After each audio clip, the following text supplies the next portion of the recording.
PSTV Urdu پیغام حق the message of truth.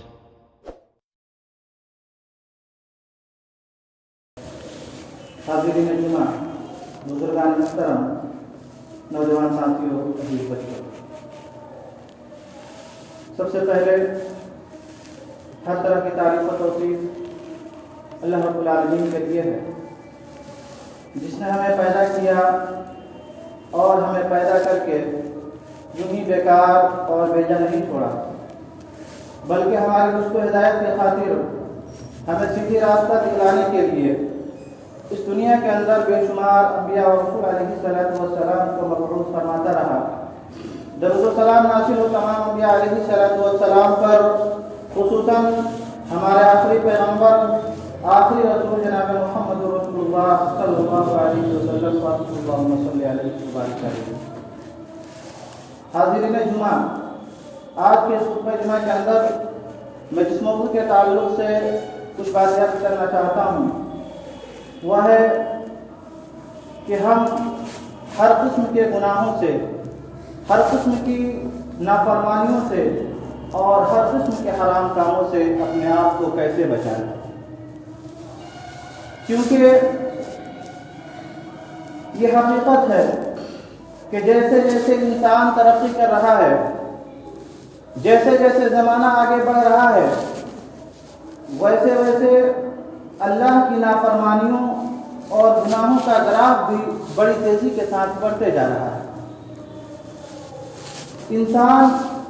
قدم قدم پر اللہ رب العالمین کی نافرمانی کر رہا ہے، اور آج پورا سماج، پورا معاشرہ، پوری سوسائٹی مختلف قسم کے برائیوں کی چپیٹ میں ہے، اور آج کے اس نازک دور میں ایک انسان کو اور خاص طور سے نوجوانوں کو گناہوں سے بچنا، اللہ کی نافرمانیوں سے بچنا، حرام کاموں سے بچنا بہت ہی نازک نظر آ رہا ہے۔ لہذا سوال یہ ہے کہ کیا کوئی ایسی چیز ہے، کیا کوئی ایسا اصول ہے جس کو اگر اپنا لیا جائے، جسے اگر اختیار کر لیا جائے، جس پر اگر عمل کیا جائے تو ایک انسان ہر قسم کے گناہوں سے، ہر قسم کی نافرمانیوں سے اور ہر قسم کے حرام کاموں سے اپنے آپ کو بچا سکتا ہے؟ معزز بھائیو، جب ہم قرآن و سنت کا بغور مطالعہ کرتے ہیں تو ہمیں ایک چیز ملتی ہے، ایک اصول ملتا ہے کہ اگر صرف اس ایک اصول کو اپنا لیا جائے، اس ایک چیز کو اختیار کر لیا جائے، صرف اس ایک چیز کا احساس اپنے دل کے اندر بیٹھا لیا جائے تو انشاءاللہ العزیز ہم ہر قسم کے گناہوں سے، ہر قسم کی نافرمانیوں سے اور ہر قسم کے حرام کاموں سے بچ سکتے ہیں۔ وہ چیز کیا ہے؟ وہ چیز ہے اللہ دیکھ رہا ہے۔ میرے محترم بھائیو، آپ یقین جانیں، اگر ہم نے اپنے دل کے اندر یہ خوف، یہ ڈر، یہ احساس پیدا کر لیا کہ دنیا کے اندر ہم جو بھی اعمال انجام دے رہے ہیں، ہم جو بھی حرکتیں کر رہے ہیں، دنیا میں ہمیں کوئی دیکھے یا نہ دیکھے، اللہ رب العالمین دیکھ رہا ہے۔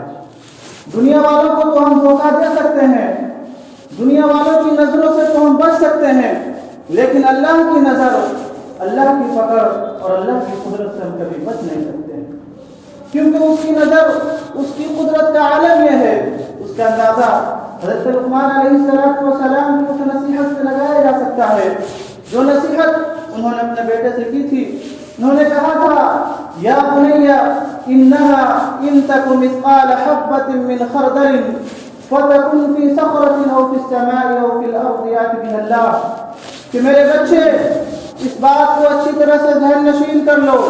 اس بات کو اچھی طرح سے اپنے ذہن و دماغ میں بیٹھا لو، اگر رائے کے دانے کے برابر بھی کوئی چیز ہوگا کائنات میں کہیں بھی ہوگا، چاہے وہ آسمانوں کے اندر ہوگا یا چٹانوں کے نیچے ہوگا، کائنات میں کہیں بھی ہوگا، قیامت کے دن اللہ تبارک و تعالیٰ اس کو سامنے لائے۔ میرے محترم بھائیو، ہم میں سے ہر شخص اس بات سے اچھی طرح سے واقف ہے کہ رائے کا سرسوں کا دانہ کتنا معمولی ہوتا ہے، بہت معمولی، بہت چھوٹا ہوتا ہے۔ حضرت لقمان علیہ السلام اپنے بچے کو نصیحت کر رہے ہیں کہ بیٹے اگر اس رائی کے دانے کے برابر بھی کوئی چیز ہوگی، اس رائی کے دانے کے برابر بھی اگر کسی نے کسی قسم کی کوئی اچھائی یا برائی کی ہوگی، اگر اس رائی کے دانے کے برابر بھی کسی قسم کی کوئی کمی یا بیشی ہوئی ہوگی، تو قیامت کے دن اللہ تبارک و تعالیٰ کے سامنے اس کا بھی اسے پورا پورا حساب دینا ہوگا اور اس کا بھی اسے پورا پورا حساب دیا جائے گا۔ فَمَنْ يَعْمَلْ مِثْقَالَ ذَرَّةٍ خَيْرًا يَرَهُ وَمَنْ يَعْمَلْ مِثْقَالَ ذَرَّةٍ شَرًّا يَرَهُ۔ جو شخص اس کائنات کے اندر ذرہ برابر بھی کوئی بھلائی کا کام کرے گا، کوئی اچھا کام کرے گا، تو قیامت کے دن وہ اسے بھی دیکھ لے گا اور اس کا بدلہ پا لے گا، اور کوئی شخص ذرہ برابر کوئی برائی کا کام کرے گا، کوئی غلط کام کرے گا تو اسے بھی دیکھ لے گا اور اس کا انجام وہ پا کر رہے گا۔ یہ اللہ رب العالمین کی نظر، اس کی پکڑ اور اس کی قدرت کا عالم ہے۔ اتنا ہی نہیں، ہم جو راستے چلتے ہیں اور راستوں میں ہماری نگاہیں کہیں اور ہوتی ہیں، ہماری آنکھوں کا اشارہ کچھ اور ہوتا ہے، ہم اپنی آنکھوں سے جو خیانت کرتے ہیں، اپنی آنکھوں سے جو غلط اور ناجائز چیزیں دیکھتے ہیں، اللہ تبارک و تعالیٰ تو اس سے بھی اچھی طرح سے واقف ہے۔ آنکھیں تو بہت دور کی بات ہے، ہمارے دل میں جو خیالات، جو احساسات، جو جذبات پیدا ہوتے ہیں، اللہ تبارک و تعالیٰ تو اس سے بھی اچھی طرح سے واقف ہے۔ اللہ فرماتا ہے قرآن کریم کے اندر، یعلم خائنۃ الاعین وما تخفی الصدور، کہ میرے بندو تم جو اپنی آنکھوں سے خیانت کرتے ہو، تم جو اپنی آنکھوں سے غلط اور ناجائز چیزیں دیکھتے ہو، ہم اس سے بھی اچھی طرح سے واقف ہیں، اور تمہارے دل میں کیا چل رہا ہے ہم اس سے بھی اچھی طرح سے واقف ہیں۔ معلوم یہ ہوا کہ اللہ کی نظر، اللہ کی پکڑ اور اللہ کی قدرت سے ہم کبھی بچ نہیں سکتے۔ آج الحمدللہ کافی ترقی ہو گیا ہے اور کافی تیزی کے ساتھ ترقی ہو بھی رہا ہے۔ آپ دیکھیں گے بڑے بڑے شہروں میں، آپ اسٹیشن پر چلے جائیں وہاں بھی سی سی کیمرے لگے ہوئے ہیں، ایئرپورٹ پر چلے جائیں وہاں بھی سی سی کیمرے لگے ہوئے ہیں، شاپنگ مال میں چلے جائیں وہاں بھی سی سی کیمرے لگے ہوئے ہیں۔ میں آپ سے پوچھنا چاہتا ہوں کہ آخر یہ کیمرے لگائے کیوں جاتے ہیں؟ ان کا مقصد کیا ہے؟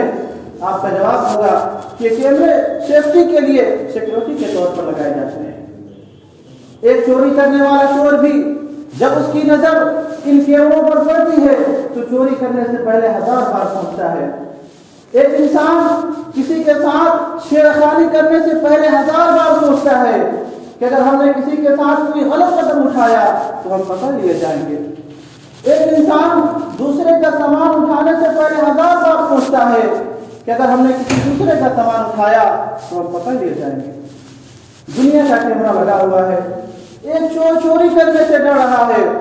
ایک انسان کسی کے ساتھ چھیڑخانی کرنے سے ڈر رہا ہے، ایک انسان کوئی بھی غلط قدم اٹھانے سے پہلے 1000 بار سوچ رہا ہے اور اس غلط قدم اٹھانے سے باز آ جا رہا ہے۔ جبکہ یہ کیمرے انسان کے بنائے ہوئے ہیں، یہ کیمرے خراب بھی ہو سکتے ہیں، اس کی فائل کرپٹ بھی ہو سکتی ہے، اس کے اندر جو بجلی کی سپلائی ہے وہ بند بھی ہو سکتی ہے، اس کے باوجود ایک انسان اس سے اتنا ڈرتا ہے، اتنا خوف کھاتا ہے کہ کوئی بھی غلط قدم اٹھانے سے پہلے 1000 بار سوچتا ہے اور اس سے باز آیا۔ میرے محترم بھائیوں، بزرگوں، ذرا تصور کیجئے، ذرا سوچئے اور یاد رکھیے کہ ہمارے اوپر ایک اور بھی کیمرہ لگا ہوا ہے۔ ہمارے اعمال اور ہماری حرکتوں کو نوٹ کرنے کے لیے ہمارے اوپر ایک اور بھی کیمرہ لگا ہوا ہے، اور وہ کیمرہ ہمارے اوپر ہمارے رب نے لگایا ہے، اور اللہ کی قسم وہ کیمرہ ایسا ہے جو کبھی خراب نہیں ہو سکتا، وہ کیمرہ ایسا ہے جس کی فائل کبھی کرپٹ نہیں ہو سکتی ہے، وہ کیمرہ ایسا ہے جس کے ساتھ کوئی ٹیکنیکل کوئی مسئلہ نہیں ہے۔ وہ کیمرہ کون سا ہے؟ اللہ رب العالمین قرآن کریم کے اندر فرماتا ہے وَإِنَّ عَلَيْكُمْ لَحَافِظِينَ کِرَامًا کَاتِبِينَ يَعْلَمُونَ مَا تَفْعَلُونَ کہ میرے بندو میں نے تمہارے اعمال اور تمہاری حرکتوں کو نوٹ کرنے کے لیے، تمہارے اعمال اور تمہاری حرکتوں کو ریکارڈ کرنے کے لیے اپنے فرشتے کرامن کاتبین کو لگا دیے ہیں۔ یعلمون ما تفعلون تم جو بھی حرکتیں کرتے ہو، چاہے پبلک کے سامنے کرتے ہو، چاہے ماں باپ سے چھپ کر کرتے ہو، یا تنہائی میں کرتے ہو، یا بند کمرے میں کرتے ہو، تم جو کچھ بھی حرکتیں کر رہے ہو، ہمارے وہ معزز فرشتے تمہاری وہ تمام حرکتوں کو لکھ رہے ہیں، تمہاری وہ تمام حرکتیں ریکارڈ کی جا رہی ہیں۔ اور ہماری صرف حرکتیں ہی ریکارڈ نہیں کی جا رہی ہیں، ہم اپنی زبان سے کیا نکال رہے ہیں؟ ہم اپنی زبان سے اچھی چیزیں نکال رہے ہیں، ذکر و اذکار کے کلمات نکال رہے ہیں، یا کسی کی غیبت، شکوہ، چغلی وغیرہ کے کلمات نکال رہے ہیں؟ ہماری زبان سے نکلنے والا وہ ایک ایک الفاظ بھی نوٹ کیا جا رہا ہے۔ اللہ فرماتا ہے قرآن کریم کے اندر ما یلفظ من قول الا لدیہ رقیب عتید، میرے بندو تمہاری زبان سے جو الفاظ نکلتے ہیں وہ اسے بھی اللہ کے فرشتے نوٹ کر رہے ہیں۔ میرے محترم بھائیوں، بزرگوں، نوجوان ساتھیوں، ذرا سوچیے، ذرا تصور کیجئے کہ قیامت کا دن ہوگا، قیامت کا دن ہوگا، اللہ کی بارگاہ ہوگی، آدم علیہ السلام سے لے کر قیامت کے صبح تک پیدا ہونے والے تمام کے تمام لوگ میدان محشر میں حساب و کتاب کے لیے جمع ہوں گے۔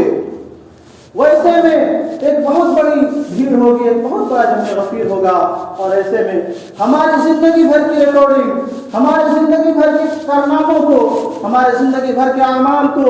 ہمارے سامنے نامہ اعمال کی شکل میں پیش کر دیا جائے گا۔ اس میں ہمارے وہ گناہ بھی ہوں گے جسے ہم نے رات کے سناٹے میں کیے، جسے ہم جانتے ہیں اور ہمارا رب جانتا ہے۔ اس میں ہمارے وہ گناہ بھی ہوں گے جو بند کمروں میں، ٹھنڈی کے دنوں میں، رضائی کے اندر اپنے موبائل کی اسکرینوں پر ہم نے اپنے انگلیوں سے ٹچ کر کے کیے۔ اس میں ہمارے وہ گناہ بھی ہوں گے جو ہمارے سفید کپڑے میں چھپے ہوئے ہیں، جو ہم نے سماج اور معاشرے سے چھپ کر کیے ہیں۔ اللہ اکبر! انسان کی پوری زندگی بھر کے کرتوتوں کو، پوری زندگی بھر کے اعمال اور اس کی حرکتوں کو اس کے سامنے پیش کر دیا جائے گا۔ اللہ اکبر! وہ منظر بھی کیا منظر ہوگا! سورہ کہف کی آیتوں کو آپ پڑھتے جائیے، آپ کے رونگٹے کھڑے ہو جائیں گے۔ اللہ فرماتا ہے وَأُوتِيَ الْكِتَابَ فَتَرَى الْمُجْرِمِينَ مُشْفِقِينَ مِمَّا فِيهِ وَيَقُولُونَ يَا وَيْلَتَنَا مَا لِهَذَا الْكِتَابِ لَا يُغَادِرُ صَغِيرَةً وَلَا كَبِيرَةً إِلَّا أَحْصَاهَا۔ قیامت کے دن انسان کے سامنے اس کی پوری زندگی بھر کی ریکارڈنگ، اس کے پوری زندگی بھر کے کارنامے، اس کی پوری زندگی بھر کے اعمال اور اس کی حرکتوں کو اس کے سامنے رکھ دیا جائے گا۔ تو اللہ کے جو مجرم بندے ہوں گے، جو گنہگار بندے ہوں گے، اللہ کے جو نافرمان بندے ہوں گے، اسے دیکھ کر خوف زدہ ہوں گے، اسے دیکھ کر ڈرے ہوئے ہوں گے اور کہیں گے وَيَقُولُونَ يَا وَيْلَتَنَا مَا لِهَذَا الْكِتَابِ، کہ اللہ یہ کیسی کتاب ہے، اس نے تو ہماری کسی بھی چیز کو نہیں چھوڑا، اس کے اندر تو ہماری ایک ایک حرکت موجود ہے، اس نے تو ہماری ہر چھوٹی بڑی چیز کو نوٹ کر لیا ہے۔ میرے محترم بھائیوں، جب ایک انسان کے اندر یہ احساس، یہ ڈر، یہ خوف پیدا ہو جائے کہ ہم جو بھی حرکتیں کر رہے ہیں، ہم جو بھی اعمال انجام دے رہے ہیں، دنیا میں ہمیں کوئی دیکھے یا نہ دیکھے، اللہ رب العالمین دیکھ رہا ہے، اور ہماری ایک ایک حرکتیں نوٹ کی جا رہی ہیں، اور کل قیامت کے دن ہمیں اللہ تبارک و تعالیٰ کو ایک ایک پائی کا حساب دینا ہے۔ جب ایک انسان کے اندر یہ احساس، یہ ڈر، یہ خوف پیدا ہو جائے تو وہیں سے سماج سدھر سکتا ہے، وہیں سے معاشرے کی اصلاح ہو سکتی ہے، وہیں سے سماج اور معاشرے کے اندر جو بے حیائی، بدکاری، زناکاری، فحاشی اور یعنی جو عام ہے وہیں سے ختم ہو سکتی ہے۔ وہیں سے ایک انسان جب اس کے اندر یہ احساس، یہ ڈر، خوف پیدا ہو جائے تو وہیں سے ایک انسان ہر قسم کے گناہوں سے، ہر قسم کی نافرمانیوں سے اور ہر قسم کے حرام کاموں سے بچ سکتا ہے۔ انشاءاللہ العزیز چند مثالیں میں اسلاف کی زندگیوں سے آپ کے سامنے پیش کروں گا، جس سے آپ خود اندازہ لگائیں گے کہ جب ایک انسان کے اندر یہ ڈر، یہ خوف پیدا ہو جاتا ہے کہ ہم جو بھی اعمال، جو بھی حرکتیں کر رہے ہیں، دنیا میں ہمیں کوئی دیکھے یا نہ دیکھے، اللہ رب العالمین دیکھ رہا ہے، اور کل قیامت کے دن ہمیں اسے ایک پائی کا حساب دینا ہے، تو وہ کیسے ہر قسم کے گناہوں سے، ہر قسم کی نافرمانیوں سے اور ہر قسم کے حرام کاموں سے بچ جاتا ہے۔ ذرا یاد کیجیے بنو اسرائیل کے ان 3 لوگوں کے واقعے کو۔ صحیح بخاری اور صحیح مسلم شریف روایت ہے کہ 3 شخص بنو اسرائیل کے کہیں جا رہے تھے۔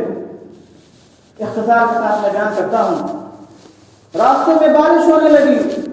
بارش سے بچنے کے لیے غار کے اندر چلے گئے۔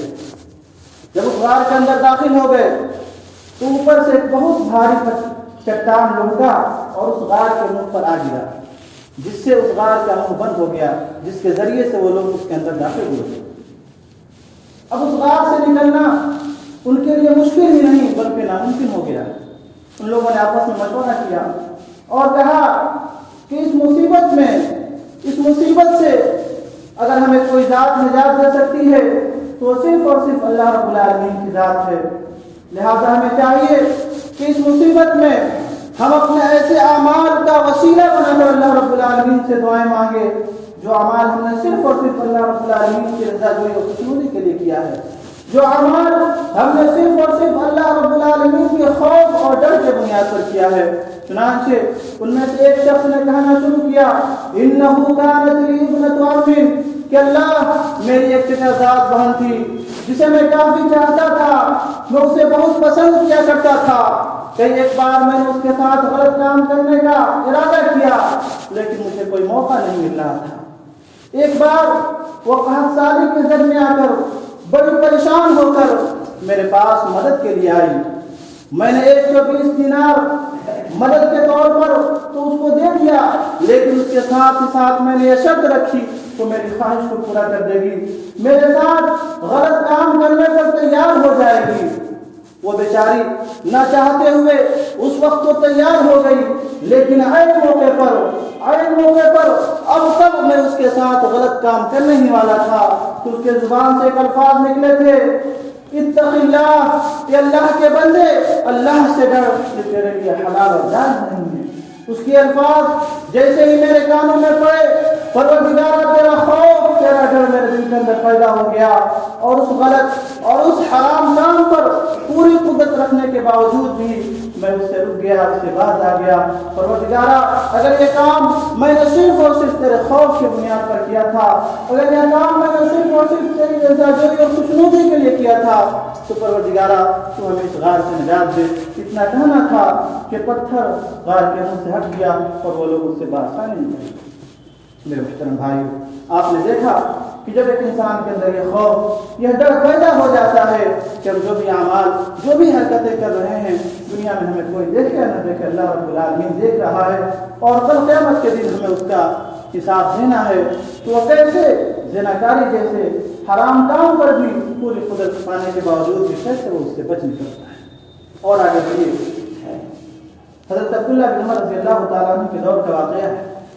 وہ بیان کرتے ہیں عبداللہ بن عمر رضی اللہ تعالیٰ عنہ کا گزر ایک چرواہے کے پاس سے ہوا۔ عبداللہ بن عمر رضی اللہ تعالیٰ عنہ نے اس چرواہے کو مخاطب کر کے فرمایا جو اپنی بکریاں چرا رہا تھا، بیعنی شاطن، تم مجھے اس میں سے ایک بکری بیچ دو۔ اس چرواہے نے کہا اے عبداللہ بن عمر رضی اللہ تعالیٰ عنہ، یہ بکریاں ہماری نہیں ہیں، یہ بکریاں تو میرے مالک کی ہے،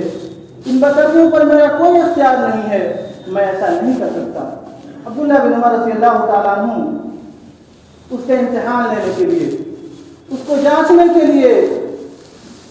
اس سے کہتے ہیں کہ اچھا ایک کام کرو، تم مجھے اس میں سے ایک بکری دے دو اور میں تمہیں اس کی قیمت دے دیتا ہوں، اور جب تم اپنے مالک کے پاس جانا اور تمہارا مالک پوچھے کہ ایک بکری کم کیسے ہو گئی تو کہہ دینا بھیڑیا آیا تھا اور اس نے ایک بکری کو کھا لیا۔ اس طرح سے تمہارا بھی کام بن جائے گا اور میرا بھی کام بن جائے گا۔ یہ ساری باتیں عبداللہ بن عمر رضی اللہ تعالیٰ عنہ اس چرواہے کے سامنے اس کا امتحان لینے کے لیے، اس کو جانچنے کے لیے رکھ گئے۔ اب ذرا چرواہے کا ایمان دیکھیے، چرواہا بالکل بدو تھا، بالکل دیہات کا رہنے والا تھا، بالکل ان پڑھ اور جاہل تھا، لیکن اس کے دل کے اندر اللہ کا خوف تھا، اللہ کا ڈر تھا، اس کا تقویٰ دیکھیے۔ جب عبداللہ بن عمر رضی اللہ تعالیٰ عنہ اپنی بات سے فارغ ہو گئے تو اس چرواہے نے کہا اے عبداللہ بن عمر رضی اللہ تعالیٰ عنہ، آپ یہ کیا کہہ رہے ہیں؟ آپ یہ کیا کہہ رہے ہیں؟ میں اپنے مالک کو تو دھوکہ دے سکتا ہوں، میں اپنے مالک سے تو جھوٹ بول سکتا ہوں، لیکن وہ اللہ فعین اللہ، لیکن وہ اللہ جو ساتوں آسمان پر عرش پر مستوی ہے، جو ہماری ایک حرکت سے واقف ہے، کل قیامت کے دن اس اللہ کو کیا جواب دوں گا؟ عبداللہ بن عمر رضی اللہ تعالیٰ عنہ کی آنکھوں میں آنسو آ جاتے ہیں، ان کی آنکھوں سے جھرجھر آنسو گرنے لگتے ہیں، اور اسی وقت عزم کرتے ہیں کہ اس غلام کو آزاد کرایا جائے، اور اس کا مالک کا پتہ لگاتے ہیں اور اس سے کہتے ہیں کہ اس غلام، اس چرواہے کی جو بھی قیمت ہو میں اسے اپنی طرف سے ادا کرتا ہوں اور اسے آزاد کرتا ہوں۔ جب وہ چرواہا آزاد ہو گیا تو عبداللہ بن عمر رضی اللہ تعالیٰ عنہ نے اس سے کہا کہ تمہارے اس ایک جملے نے فعین اللہ، کہ میں اللہ کو کیا جواب دوں گا، تمہارے اس ایک جملے نے اس دنیا کے اندر غلامی سے آزاد کرایا، اور میں سمجھتا ہوں کہ قیامت کے دن تم اپنے اسی ایک جملے کی وجہ سے جہنم کی آگ سے آزاد پا جاؤ گے، نجات پا جاؤ گے۔ اللہ میرے محترم بھائیو، آپ نے دیکھا جب ایک انسان کے اندر یہ ڈر، یہ خوف پیدا ہو جاتا ہے، اللہ دیکھ رہا ہے اور کل قیامت کے دن ہمیں اس کو حساب دینا ہے، تو وہ کیسے ہر قسم کے حرام کاموں سے، ہر قسم کی نافرمانیوں سے اور ہر قسم کے گناہوں سے کیسے بچ جائے۔ اس تعلق سے ایک اور مثال دے کر میں اپنی بات کو ختم کرتا ہوں۔ تاریخ عمر بن خطاب کے اندر یہ واقعہ موجود ہے۔ عمر بن خطاب رضی اللہ تعالیٰ عنہ کا دور خلافت ہے۔ عمر بن خطاب رضی اللہ تعالیٰ عنہ اپنی رعایت کی خبر گیری کے لیے راتوں میں گشت لگا رہے ہیں، چکر لگا رہے ہیں۔ اچانک ایک گھر سے آواز آتی ہے، ایک بوڑھی ماں اپنی جوان بیٹی سے کہتی ہے، بیٹی اٹھو اور دودھ میں پانی ملا دو۔ بیٹی کہتی ہے، امی جان کیا آپ کو پتہ نہیں عمر بن خطاب رضی اللہ تعالیٰ عنہ کا فرمان آیا ہے کہ دودھ میں پانی ملانا جرم ہے، اپرادھ ہے۔ امی جان میں ایسا نہیں کر سکتی۔ ماں کہتی ہے، بیٹی اٹھو، رات کا سناٹا ہے، عمر بن خطاب رضی اللہ تعالیٰ عنہ اپنے گھر آرام کر رہے ہوں گے، ان کو پتہ نہیں چلے گا، اٹھو چپکے سے اور دودھ میں پانی ملا دو۔ ذرا بیٹی کا ایمان دیکھیے۔ وہ بیٹی کہتی ہے، امی جان عمر بن خطاب رضی اللہ تعالیٰ عنہ نہیں دیکھ رہے ہیں تو کیا ہوا، عمر کا رب تو دیکھ رہا ہے۔ آج جو ہم دودھ میں پانی ملا کر لوگوں کو تو دھوکہ دے سکتے ہیں، لیکن کل قیامت کے دن جب اللہ پوچھے گا تو اس کو ہم کیا جواب دیں گے؟ بیٹی کی یہ باتیں سن کر ماں خاموش ہو جاتی ہے۔ عمر بن خطاب رضی اللہ تعالیٰ عنہ اسی وقت اس گھر کا ایڈریس نوٹ کرتے ہیں اور صبح کے وقت اپنے بچوں کو جمع کرتے ہیں اور ان سے کہتے ہیں کہ بیٹو کل رات میں نے ایک عورت کی تھوڑی سی گفتگو سنا ہے، میں نہیں جانتا کہ وہ کتنی خوبصورت ہے، کتنا مالدار ہے، لیکن البتہ اتنا ضرور جانتا ہوں کہ اس کے اندر اللہ کا تقویٰ، اللہ کا ڈر ہے، اور میں چاہتا ہوں کہ ایسی عورت کو اپنے گھر کا بہو بناؤں۔ بہرحال عمر بن خطاب رضی اللہ تعالیٰ عنہ نے اس لڑکی کے تقویٰ کو بنیاد بنا کر اپنے گھر کی بہو بنا کر لاتے ہیں، جن سے آگے چل کر عمر بن عبدالعزیز جیسے نیک اور بہت اللہ والے انسان پیدا ہوتے ہیں۔ میرے محترم بھائیو، تو اللہ دیکھ رہا ہے۔ یہ وہ احساس تھا، یہ وہ ڈر تھا، یہ وہ خوف تھا جو اس لڑکی اور اس کے پورے پریوار والوں کو اس غلط اور حرام کام سے بچایا۔ میرے محترم بھائیو، معلوم یہ ہوا کہ ایک انسان کے اندر اگر ایک انسان چاہتا ہے کہ وہ ہر قسم کے گناہوں سے، ہر قسم کی نافرمانیوں سے اور ہر قسم کے حرام کاموں سے اپنے آپ کو بچا لے، تو اس کے اندر یہ احساس، یہ خوف، یہ ڈر پیدا کرنا ہوگا کہ دنیا کے اندر ہم جو بھی اعمال، جو بھی حرکتیں کر رہے ہیں، دنیا میں ہمیں کوئی دیکھے یا نہ دیکھے، اللہ رب العالمین دیکھ رہا ہے اور ہماری ایک ایک حرکتیں نوٹ کی جا رہی ہیں، اور کل قیامت کے دن ہمارے ایک ایک اعضائے بدن کی ایک ایک اعضا ہمارے خلاف گواہی دیں گے۔ ہماری آنکھیں بھی گواہی دے گی کہ ہم نے اس سے کب کیا کیا دیکھا تھا، ہماری انگلی بھی گواہی دے گی کہ ہم نے اس سے موبائل کی اسکرینوں پر کیا کیا سرچ کیا تھا، ہمارے یہ ہاتھ اور ہمارے یہ قدم بھی گواہی دیں گے کہ ہمارے یہ ہاتھ اور ہمارے یہ قدم کب اور کس کام کے لیے اٹھے تھے، یہاں تک کہ انسان کی چمڑی بھی گواہی دے گی۔ انسان تعجب کرے گا اور کہے گا کہ اے چمڑی تو کیسے بول رہی ہے؟ وقالوا لجلودهم لما شهدتم علينا قالوا انطقنا الله الذي انطق كل شيء۔ انسان کی جب چمڑی گواہی دے گی تو انسان تعجب کرے گا اور کہے گا کہ اے چمڑی تو کیسے بول رہی ہے؟ چمڑی کہے گی قالوا انطقنا الله الذي انطق كل شيء، اے انسان جس رب نے تمہاری زبان کے اندر بولنے کی قوت دی تھی، آج اسی رب نے میرے اندر بھی بولنے کی قوت دی ہے۔ میرے محترم بھائیو، ضرورت ہے کہ ہم اپنے اندر اللہ کا خوف، اللہ کا ڈر پیدا کریں۔ انشاءاللہ العزیز ہم ہر قسم کے گناہوں سے، ہر قسم کی نافرمانیوں سے اور ہر قسم کے حرام کاموں سے بچ سکتے ہیں۔